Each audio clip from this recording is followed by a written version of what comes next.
अस्सलाम वालेकुम, मैं हूं लतीफ़ कामरान अंसारी। आप देख रहे हैं हुसामी न्यूज़। आइए देखते हैं आज की अहम खबर। हेलो फ्रेंड्स, अगर आपने लाइक, शेयर, कमेंट, सब्सक्राइब नहीं किया है तो प्लीज़ सब्सक्राइब करें और ढेर सारे लाइक दीजिए। और हाँ, बेल आइकन ज़रूर दबाइएगा क्योंकि इसी तरीके की खबरें हुसामी न्यूज़ लाता रहेगा। आज एक बार मैं फिर आप लोगों के सामने हाजिर हुआ हूँ ये बताने के लिए कि आखिरकार सरकार को इस बात का एहसास हुआ कि जो लोग अलग अलग शहरों के अंदर, गांव के अंदर फंसे हुए हैं, उन्हें भी अपने घर जाना है। अगर यही फैसला अगर पहले ही ले लिया जाता तो शायद इतनी दिक्कतों का सामना नहीं करना पड़ा होता।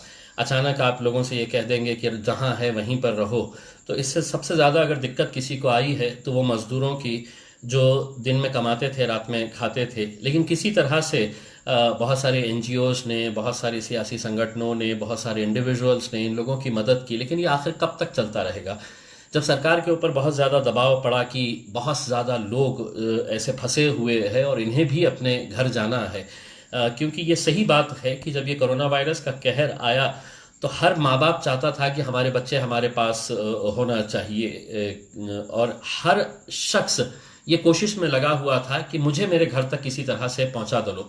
ये कितने अफसोस और शर्म की बात है कि जब हम सोशल मीडिया के ऊपर ऐसी ऐसी तस्वीरें देखते हैं कि जहां पर साइकिल के ऊपर एक बुजुर्ग माँ को एक शख्स कई 100 किलोमीटर का सफर तय करता है, साइकिल के ऊपर एक बुजुर्ग अपनी माँ को लेकर जाता है, राजस्थान पहुंचाता है। कई ऐसे लोग हैं जो पैदल ही कई 100 किलोमीटर का सफर तय कर रहे हैं इतनी तपती धूप के अंदर। इसके लिए आखिर कौन जिम्मेदार है? देखिए, जिम्मेदारी जिसकी भी है, अगर हमने अभी कहना शुरू करा तो आप कहेंगे कि हम सियासत कर रहे हैं, लेकिन नहीं, ये आवाज़ हम यकीनन लोकसभा के आने वाले अधिवेशन के अंदर उठाएंगे कि किस तरह गरीबों के साथ ये छेड़छाड़ किया गया है। अब चूंकि सरकार ने ये फैसला लिया है कि हम ये लोगों को जाने की इजाज़त देते हैं, तो सरकार अपनी हरकतों से बाज नहीं आती है कि गरीबों को किस तरह से और परेशान किया जाए, उनको हैरान किया जाए।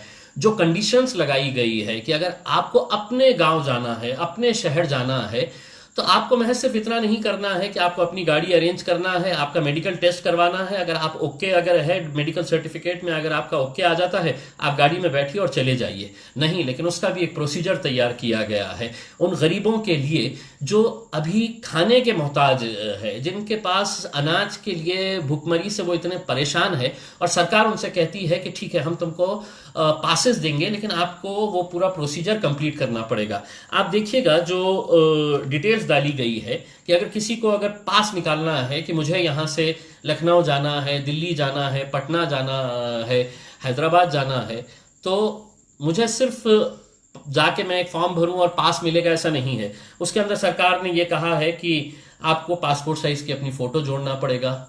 अब कहाँ पे है, कौन से फोटो स्टूडियोज चालू है? अगर किसी के पास नहीं है फोटो तो वो क्या करेगा? आपको आधार कार्ड चाहिए। क्यों, कोई बैंक का लोन ले रहे हैं? आधार कार्ड किस लिए चाहिए है? अगर मैं अपने गांव जाना चाह रहा हूं, मैं अपने शहर जाना चाह रहा हूं, तो इसके अंदर ये प्रोसीजर्स क्यों? संस्थेचे प्रमाण पत्र, यानी कि आप जिस जगह पे काम कर रहे हैं उसका प्रमाण पत्र, कंपनी का आईडी दीजिएगा, नोंदणीकृत डॉक्टर जो है, जो रजिस्टर्ड डॉक्टर है, उनका सर्टिफिकेट, हाँ, ये सर्टिफिकेट होना बहुत ज़रूरी है। तो ये सब चीज़ों की फॉर्मेलिटी करना। अब इंसान को एक अपने घर जाने की जल्दी पड़ी हुई है और सरकार ऐसे ऐसे कंडीशंस डाल रही है। एक ईमेल आईडी दे दिया गया है कि आप ऑनलाइन जाइए, और ऑनलाइन जाकर आप http covid19.mhpolice.in, अब ये इसके ऊपर जाइए और अपना फॉर्म भर दीजिएगा। मुझे ये बताइएगा कि सिर्फ महज औरंगाबाद के अंदर करीब, एक अंदाजे के अनुमान के हिसाब से, करीब 1,500 से 2,000 ऐसे मजदूर लोग हैं, ऐसे कामगार लोग हैं जो उत्तर प्रदेश से ताल्लुक़ रखते हैं, या बिहार से ताल्लुक़ रखते हैं, या झारखंड से ताल्लुक़ रखते हैं।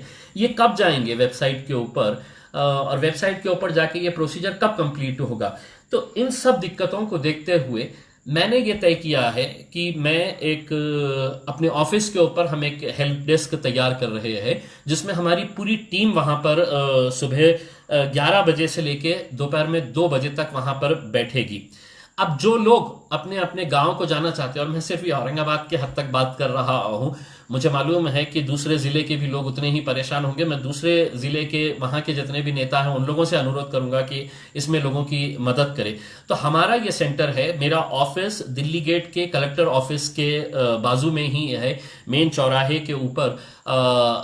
तो वहां पे हमारा एक हेल्प डेस्क हम बना रहे हैं। वहां पे हमारे 6 लोगों की टीम 11 बजे से दोपहर में 2 बजे तक वहां पर मौजूद रहेगी।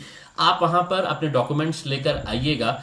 और ये एक कंपलसरी ये किया गया है कि आपको अगर कहीं जाना है तो अपनी गाड़ी का इंतजाम आप खुद करिए। अब देखिए कि सरकार की बेशर्मी की हद कितनी है कि ये गरीब लोग जिनके पास खाने पीने के लिए नहीं है, वो कहते हैं अगर किसी को समझ लीजिएगा अगर उत्तर प्रदेश में जाना है तो कहां से कौन सी गाड़ी अरेंज करेगा, कहां से वो पैसा लेकर आएगा। अगर कहीं दिल्ली जाना है, कहीं पटना जाना है, झारखंड जाना है, तो ये पैसे कहां से लेकर आएंगे। सरकार ने तो बड़ी आसानी से कह दिया है कि आप अपना गाड़ी का इंतजाम खुद करें, बल्कि उनके नोटिफिकेशन के अंदर ही ये किया है कि आपका खर्चा आपको ही बेयर करना पड़ेगा, सरकार कुछ नहीं करने वाली है। तो ये बहुत ही अफसोस और शर्म की बात है। खैर जो भी है, हम आपसे जितनी हमारी तरफ से हम मदद कर सकते हैं, हम इंशाल्लाह पूरी कोशिश करेंगे आप लोगों की मदद करने के लिए। ऐसे जितने भी लोग हैं जो अलग अलग जगहों के ऊपर फंसे हुए हैं, जो औरंगाबाद आना चाहते हैं, वो लोग भी हमारी जो टीम है उनके साथ आप कांटेक्ट करिएगा। मेरे फेसबुक पेज के ऊपर इसकी पूरी जानकारी रहेगी। जो हमारे मेंबर्स वॉलंटियर्स वहां पर बैठने वाले हैं, इन सब के मोबाइल नंबर्स रहेंगे।